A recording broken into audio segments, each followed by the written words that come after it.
Today I have with me plot consultant and author, and better known as the plot whisperer, Martha Alderson. And Martha co-wrote this book, and I love this book. Thank you so much, Martha. I love everything you do. Everything. Oh, thank you. I know you've also written a novel, and but I found you with the plot whisperer. And I've never sold a screenplay. I've written a couple for fun, but that's what I love about your books. They are so much fun, even for people like me who really don't intend to do anything. It's fun. It's if you're a writer and you like to, delve into it. And that's what I like to do. I like to learn about the art of writing a novel and writing a screenplay. And if I ever write one, great. But if I don't, I just love learning about it. And that's what you do. You teach people how to do that. That's great. That's wonderful. And I also, I loved being able to write the plot whisperer because when I got the contract from Adams Media, they wanted me to go heavy on the plot whispering side, which, on my blog, I used the blog as a way to sort of debrief after doing a consultation with a writer, and just because sometimes so many more things come up for me that I want to share. And because of the work I do with writers, I really see how much people struggle with the creative process. Whether you're a writer or an artist or a sculptor or whatever you do, there is sort of this universal journey that we all go on. I mean, really, even if you're not a creative person, just in real life. So I sort of developed this universal story, and I had the opportunity in the plot whisperer to really delve into that. And it was so much fun to allow readers to look beyond their protagonist, but to understand that as much as their protagonist is undergoing a journey and a transformation, they will too. Writing a story with a plot from beginning to end takes you through a lot of obstacles and challenges and really lets you see who you are in a different light. So I feel really honored and lucky to have been able to, or fortunate to write these books, because it's just a way to be able to get your passion out to the bigger world, which is exciting. Yeah, and especially in a world where we do have so much medium, and like for people like me, like I might never write a novel, I might never write a screenplay. I have a little blog I sometimes use, but just to see your world in that way. And as a reader, I read 2 to 3 books a day. I have to read at least 1 book a day, but I'm reading more than that at the moment. And then to see it the way you break, when I was reading this, I was like, because sometimes you don't even know what it is that you're loving or not loving about a book. And when I talk to people like you that know how to dissect the story, I should say, how did you realize you had that gift? That it wasn't just about, not that you don't write, because you do, but your gift is being able to see it, that some people just never can see, Well, I come from a background, before I started writing, I worked with special needs children. And so I have a lot of background in, working with kids and young adults who are dyslexic, have language problems, or just really have some learning disabilities. And so I, learned to develop a multisensory approach with these kids, because if you can see it, hear it, taste it, feel it, experience it, you have a much better chance of actually absorbing some of it than if it's just auditory, you're just listening. For a lot of kids, that's overwhelming. And as a kid, I was dyslexic and nonverbal and had a lot of problems. And my mom was an artist. And so whenever she would speak to me, she'd always be drawing pictures. And I could really learn from the pictures more than I could the words. So I developed this whole sort of, these templates so that for anyone, but especially writers that are more visual, who benefit from actually seeing what I'm talking about rather than just hearing the words. So I did come up with this multisensory approach, and it's been really, really helpful to a lot of writers because it then became concrete.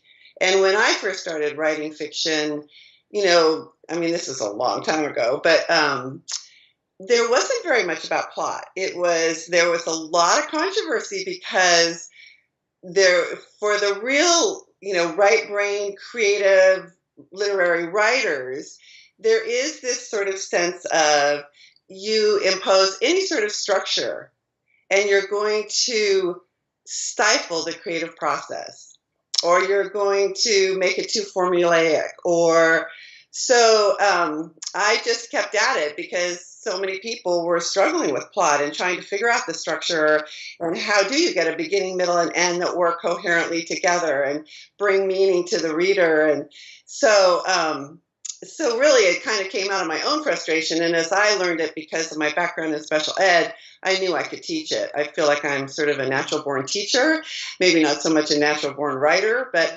so it's been a passion of mine. I just love doing the work I do. I feel really fortunate to get to do it. Yeah, it must be such a different thing to read somebody else's script or novel and be able to say, okay, this is what's wrong with it, fix this, move this around. But then when you're sitting down to write your own, it must be such a different craft, Yes. And I don't really read people's work, which is a little odd because, as writers, we deal with words. But when I do the consultations, I think that we can get lost in the words, especially writers. If you go back to read over what you've written and you're going to try to revise or rewrite within the words, the manuscript, you can get so seduced by your own words and your own language. And it's like, oh, I wrote this, it's so beautiful, or, whatever. So I just like to be able to divorce myself from the words, just get down to the structure and, find out what are the key scenes. Do you have them? Where are they? And talk about the scene placement and, to be able to develop the character, transform the character, have enough dramatic action, and have a real thematic tie, that will bring the whole story together. So, I don't really read people's work, which is a little odd, but I think it's helpful for writers because they have to have the vessel. You have to have somewhere to put all those words. And so I help them develop that. Yeah, that's interesting because that's what that's what I was thinking is that you get a novel and then you can just, that's an interesting way to think about it because I've never really, you can just talk them through what there need to be done. And I'm assuming you do screenplays and novels, correct? You do both. And memoir. And because it is, sort of a universal template almost. Because if you're read to as a child and you continue to read as an adult, you have certain expectations for a story, that the energy is going to rise and fall in different places. And if you're aware of that placement as an author, it's much easier to be able to then, figure out what needs to be in the beginning, the middle, and the end. So, I get distracted by what I say. So, just keep bringing me back. That's okay. What I love, so when you're saying writing deep scenes, when I was reading it, I was like, and I got all kinds of notes here, but I was like, you know what? I need to hear from you what is a deep scene? Because that's exactly what everybody wants to know, Okay. So for most writers, at least when they start out, they develop a scene to advance one thing in a story. Either you're moving the dramatic action forward, or you're telling us a little bit about the character, or we get a sense of the setting, or whatever it happens to be. A deep scene is when you can incorporate all those elements in every single scene because you want your scenes to work for you. And, the deeper, the more levels that you can inject into your scenes, the deeper the scene becomes, and the more visceral it can become to the reader or to the audience if it's a movie. And so it's just to get the idea that a scene can work on a multitude of levels at one time. And once you're aware of that, I would assume for most writers, you sort of start to learn your strength.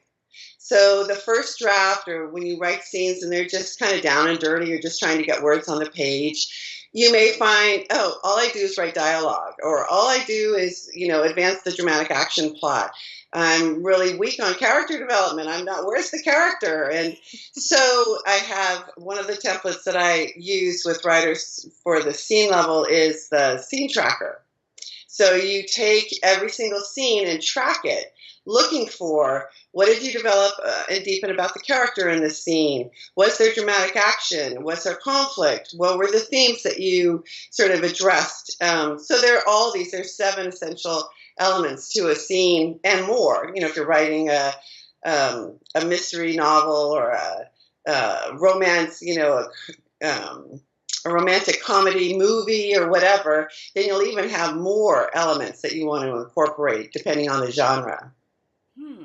Okay, so every scene is not necessarily a deep, is it like every scene isn't necessarily deep scene? Like the deep scenes are the ones that incorporate everything and are moving the story forward, basically. Right. Okay. And you can make just about every scene a deep scene. I mean, there's no reason why you can't integrate all these different elements. And once you get the rhythm of it, it actually starts to happen almost just naturally. And then the deepest scenes, I see 5 key scenes that I called energetic markers. And these are where the energy of the story really comes together to a high point. They define the beginning, the 2 parts of the middle, and the end. So if you know what those scenes are, you can deepen those scenes, with all these different layers. Then to find the scenes that go in between these big markers is much easier, relatively speaking. Right. Because you're not looking at the whole piece. The beginning is so different than what the expectations for the end is. So if you can just look at the beginning as part of the bigger whole, but its own individual part with its own parameters, and the middle in the same way, it's not as daunting as starting at page 1 and thinking, oh my gosh, I've got to write all these scenes to get to the end. So, it's most everything I do is trying to help writers at least get a rough draft down. And then I do have, a revision program and things like that. But I think the biggest thing is to get writers to write from the beginning to the end, because, there's sort of that cycle that happens. You start at the beginning, you get to about the middle of the story, and then you go back. You keep going back. Oh my gosh, I need to get a running start. There's all these new elements. I've got all these subplots and secondary characters. I need to start over. But then it becomes this vicious cycle, and all you're doing is starting over and never getting beyond the middle, the mid point of the middle. Because up until then, relatively speaking, you're not really torturing the character. But the next part, the dark middle, that part that brings you up to the crisis, really you're trying to strip everything away from the protagonist as much as you can to be able to make it be a dark night of the soul, so that the energy really builds, it drops down, then it builds back up again to the climax in the end. So that's much more daunting to write those scenes than the first half scenes. Those are much more sort of benign. So anyway, it's just to get people to move beyond, and to try to get to the end. Because you don't really know what comes at the beginning of your story until you've written the end. The end will define every other element in the story. So you really have to write it. You can't just conceptualize it or pre-plot it. Which I recommend pre-plotting, but once you start writing, everything starts to sort of shift and change depending on what the character wants to do. I always find interesting because I go to the movies a lot, and I try to do that at movies. I try to see how much I can see. As just a movie watcher, I'm a little bit more, I sit there and think, okay, what point are we at? Are they, but I have to tell you, because I have grandchildren, I've been going to more Disney movies lately, and they really have it down. Like, oh, yeah. Disney has, and I have 6 children. Okay. I have sat through Disney movies before, but now that I'm, at this point in my life and I've read enough of these books and enough of your books and I went to go see Moana. I took my grandchildren and they're young. They're 3 and 4. And my grandson, who's 3, said to me, it's in the middle of the movie. And he said, this is so boring. And I was like, no, wait, because she's about to. It's coming. We're like 5 minutes from when this really gets good. And I'm like, you know what? They hook me. Like Disney hooks me into their story, I know the little kids are like, 90 minutes. It's so long. And, and I'm like, no, Moana's about to lose everything. It's about to all go down bad for her. And I think it's helpful to do that with movies as a screenwriter and as a novelist. I really recommend to writers, whether you're writing middle grade, young adult, adult, whatever, is to take books that you admire that are award winners or bestsellers and to put a Post-it note at the 1/4 mark, at the halfway mark, and the 3/4 mark. So as you're reading the story, or if you're watching the movie, you're looking at the time and how the time is breaking out, a quarter and a quarter, a quarter. You can start to feel what's happening. You start to feel the energy rising. You start to, get sweaty palms. You start turning the pages faster. You really start to get this sense of the rhythm. And once you get the rhythm of the universal story, writing really becomes much easier. Mm-hmm. And I didn't realize that movies did that to us until I was reading your books. And it's absolutely true because you get that, you understand they take you to a point and then all of a sudden they give you a scene that you're like, and you kind of catch your breath, and then the movie Get Out. That's an adult movie that I've seen recently. And that was an indie film.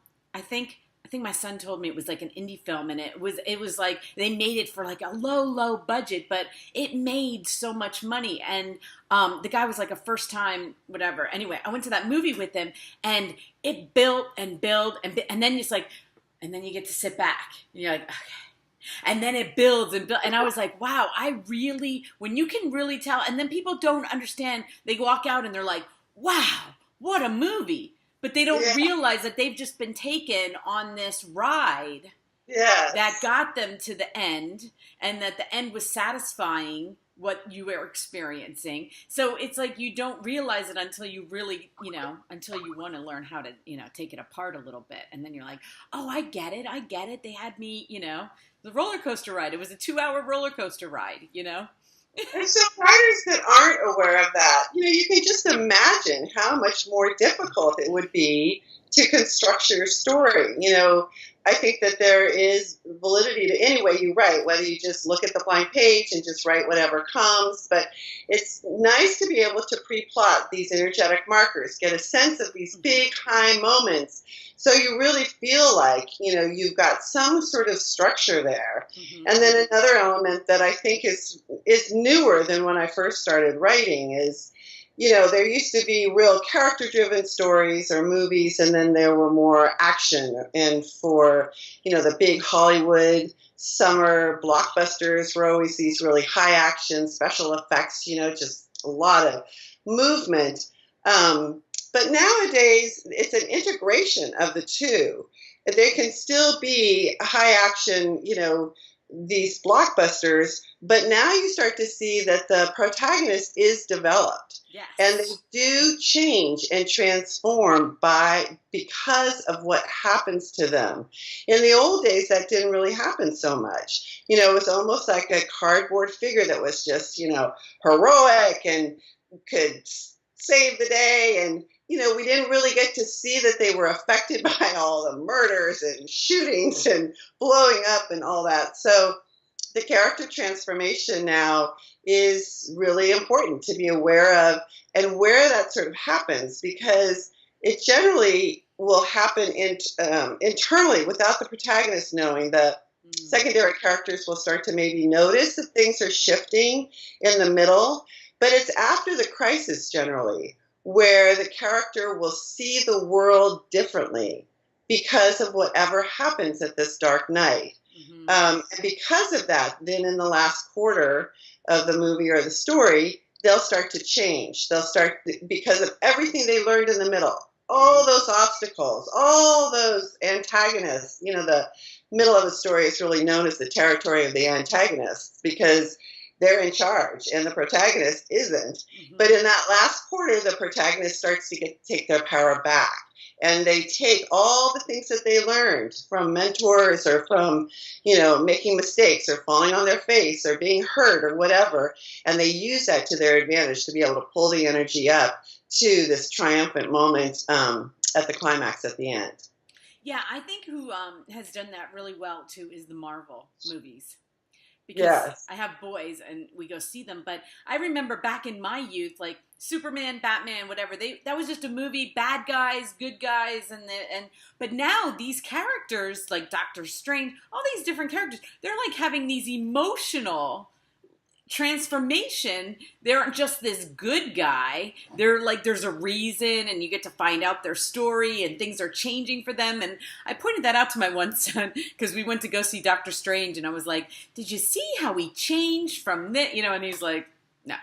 But he just liked the special effects. But they don't even understand that they're also being affected by it. And I think it's awesome because the kids are being affected. They don't realize it, but they are seeing the changes of the characters, you know? I think almost morally or something, it's important because I think if you go through a movie where there's all kinds of bombings and people dying and, you know, you just see blood all over and it doesn't affect the main character, you don't get that same sort of sense of cause and effect. You know, when all of this happens, it does affect us emotionally on some level, no matter how hard-hearted you are or, you know, closed down you are or whatever, you still, things penetrate and they do have an effect. And I think now, you know, because women have a lot more buying power and we have a lot bigger say now that it's, even if the guys don't really get into it because it's emotional and, you know, Right. Women really appreciate that. We're not as necessarily moved by the special effects and all the blood, Right. but we really love to see the relationships. How do they develop? You know, what happens to these characters as their loved one dies and they have to, you know, save the world. And so without that, I think half the population is just really out of the scene, you know? Right. So it's nice. It's an integration, and that's why I think it's important for male writers and female writers to be good. That female writers, you know, generally speaking, not to be gender biased, but you know, are really good with character development, and men are generally speaking really good with dramatic action. You know, taking action, let's solve this problem. And so, even though it may not be your area of strength, it's nice when you can integrate these two major plot lines because they are plot lines that can be developed as part of these elements to make a scene deeper. Mm-hmm. Do you think it's easier to do it with a screenplay than with a novel, or you just don't? You think it's both is equally? I know story is story, but I always look at a novel, and it's not fair, but I think of a novel like it's got way more words. It's got way more like. It seems like it would be more difficult to make those breaks than a screenplay would be. Not necessarily. If you next time you read one of your novels, you know that you're reading all these books, is to put the Post-it notes and to as you're writing or as you're reading, you'll start to see, oh, here it is. This is exactly like in the Marvel movie, you know, right here at the end of the beginning where there's no turning back. There's a huge moment that changes the whole energy of the story, and we move into the exotic world of the antagonist. So, and there are a lot. You know, I just saw Collateral Beauty with Will Smith. Oh my God, I just loved it. And but you know, for movies, I think it's almost sometimes harder because every single element in the movie has to be meaningful. Yeah. It all contributes to the whole. There is nothing extra. So anytime you see any little thing, you know that's going to be integrated into the plot somewhere along the line. Whereas in novels, you have much more latitude, because you can have, lots more sort of secondary plots. The middle can sort of deviate from the primary plot, although be thematically tied to it, but it can almost be a story of its own, and then the two bookends, the beginning and the end, sort of tie together. So there's all these different structural things you can do in a novel that you can't necessarily do in a screenplay, and I would say they're both very challenging. Yeah, and I love how you divide the middle into two. Because a lot of times it's always three, if you talk to a writer, they're like, or especially a screenplay writer, they're like, well, I'm a 3-act screenplay writer, And I love how you take that second act and you divide that into two sections. And part of that is because it's, usually the middle is one half of the page count of the entire project. Mm-hmm. So it's daunting. I mean, you have to keep the energy rising. You have to have the conflicts be more intense. You have to have, all these things happening. And so to try again to handle that with that many, that much word count and page count is more daunting than if you can divide them, because the first half of the middle is vastly different than the second half of the middle. So they really are these 4 separate but equal and integrated areas of a universal story. And, it's for some people, they're really worried about it. It's like, oh, this is going to make my story a cookie cutter story, or it's going to, really stifle me or whatever. But I just say, try it. And most people, the people that are the most resistant, which are usually women who are character-driven writers, and just the thought of structure, makes their hands sweat and makes them want to run away. But I just say, kind of lean into it. Just give it a try. And usually those writers are the biggest cheerleaders for the work I do, because once they break through that resistance or that feeling of I don't get it or I can't do this, they really see the validity of it and how it does sort of help them then to do more of what they're really good at. And I was just thinking, because I've been talking to a lot of people who are memoirists, they just write memoirs, and I was like, do you think that works for that too? I mean, so you take a section. I was talking to Abigail Thomas yesterday. She's a great novelist, memoirist, and her books are not big. They're very, it's a very specific time of her life. And I wasn't thinking about it when I was reading it. I was just thinking about it now. It's like, does it still take that beginning to middle's end when you're talking about a time frame, whether it's 5 years of your life, 10 years of your life? Do you still need to see that kind of a structure with a memoir that you would a novel? Yes, because it's there. Again, if you break the memoir up, you'll probably see those same energetic markers in a relatively same place as they are in a movie or a novel. There's special considerations for a memoir, but we're looking for character transformation. You're not going to write a memoir unless there's some sort of an effect. You don't just write about what happened to you in life and think it's going to be interesting to anybody else. Sort of be meaningful. And so, I work with a lot of memoir writers, and I've worked a lot with the National Association of Memoir Writers. A friend of mine started that association, and again, there's a lot of trouble sometimes for writers because it is structured. But once you get it, and it's not so bad. I'm really finding I love memoirs. I used to say, before I would say, well, I like autobiographies and biographies, but I didn't realize the difference until I talked to someone who showed me, and I was like, oh yeah, it's memoirs that I love, because it does, unless you were, a president or somebody, like to say I started at this date, born, and then I died, and then there's everything, and you feel like it's a textbook. Memoirs are exciting. It's a separate part of their life. You can write, and now that I'm getting older, I get that. It's like, who was I when I was 20? I'm not the same in my 50s that I was in my 20s. Totally different, but equally awesome, story in itself. And, I'm hooked. And that's why memoir writers can write more than one memoir. Yes. Because they can write these different sections or parts of their lives that did have an effect. that's meaningful and that, that a reader would enjoy reading about.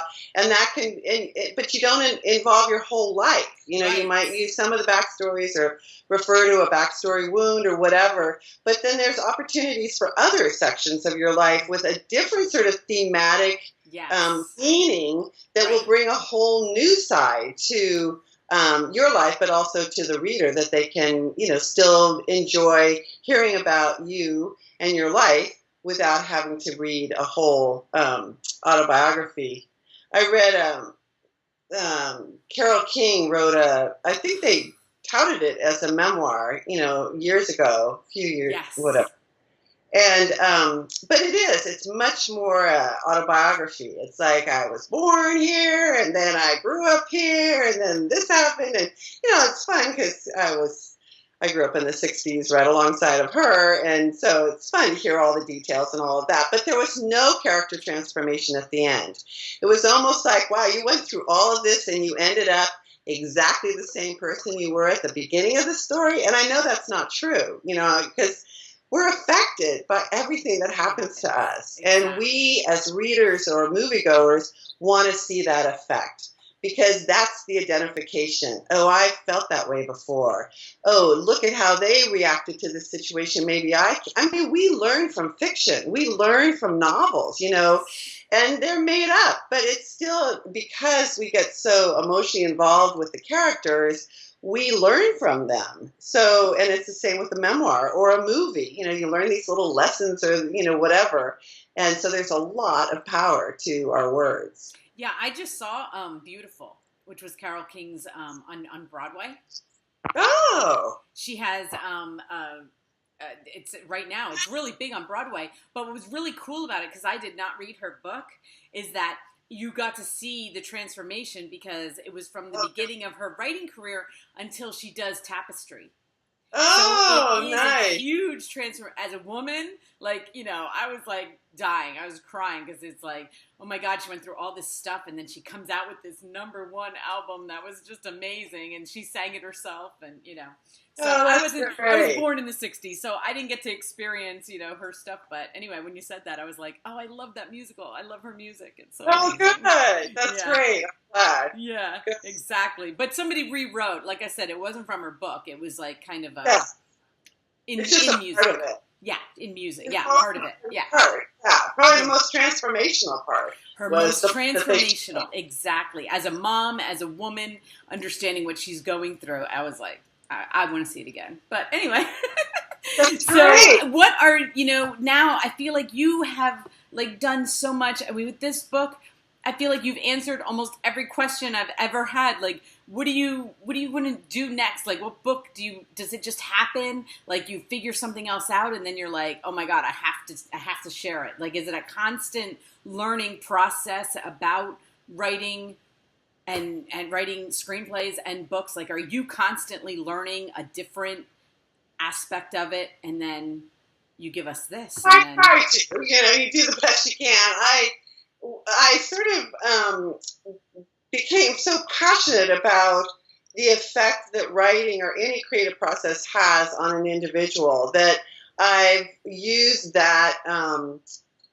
So probably, I have this video series that's called something like A Spiritual Guide for Writers, Secrets of Personal Transformation. And it's just for people to understand what they're going to go through, the effect it might have on them. So I want to take the series and just translate it into an actual book. And that would be amazing. I'm really excited about.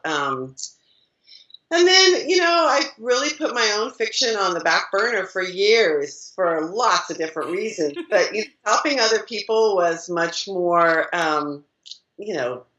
legitimate for me to do for some reason in my own mind. So now I'm really allowing myself time for my own writing. And, I put out Parallel Lives, which was a romance, kind of a romance novel that was set in the 60s, in San Francisco, the hippie generation. And that was really cathartic. Just breaking through and publishing it was really great. So I have 5 other novels sitting there waiting, and I'd love to just publish them all. I don't have any huge expectations for them, it's more of a bucket list. I just don't want them in the bottom drawer of my file cabinet. I want them out in the big wide world. So, but I've written, I think, 6 books on plot and scene and story and all of that. And so, yeah, I'm not sure that I'll continue writing about that. I'm just at a turning point in my own life, and we'll see what comes. I'm sure. And, I love the web series. I mean, I think it's so awesome that you can do that. That the internet provides a way for you to have a series that people then, it's another tool of teaching, besides writing these books. And I did see that. And I'm going to post your link to your website below here so everybody else can, see it and go to it, because it is, I was trying to figure out, I always try to figure out how to do them. I'm like, what are they? I want to do this. Having had this, experience with special ed, I know that there's a lot of readers that don't necessarily grasp the concepts by the written word. And it's almost sometimes easier to see someone speak about it, have the books to be able to refer to. It's just a different sort of approach. And I, have a lot of empathy and compassion for people who don't learn the same way that the normal population does. So I just really want to give an equal footing to everyone. You can get this too, and once you get it, it will really improve your writing, and it will improve your life. You'll start to see the way you interact in relationships and the world around you in a completely different way. It's like, oh, that's what that person represents. Because it's just like the characters in the story, they all are somehow reflective of the protagonist. It's the same thing. We populate our lives with people that reflect some kind of inner belief that we have. And so it starts to become fascinating when you understand who are the major antagonists in your life, who are your allies, just all that. So right, because it is just a story that we're telling. Yeah. Yeah, exactly. Living, I should say. But and I like to do that too. I like to read the book, but I also like to watch the lecture. I like to do both. And, it's just a different way of getting it in there. So, I think it's awesome for writers who are out there and they want to see you. They don't want to just read this and they want to hear your voice tell them. I think it's amazing. So anyway, so we will look forward to whatever you have coming up next. You just let us know and we'll post it along here. You're so much fun to talk to. And everybody, writing deep scenes. If you are in the middle of writing a book right now, this will help you immensely. She goes into so much, look at all my bookmarks. She goes into so much detail about it, and I think it's really going to help you with your writing. So, great. All right. Thank you. That was fun. Yes, thank you too, Martha. Have a great day.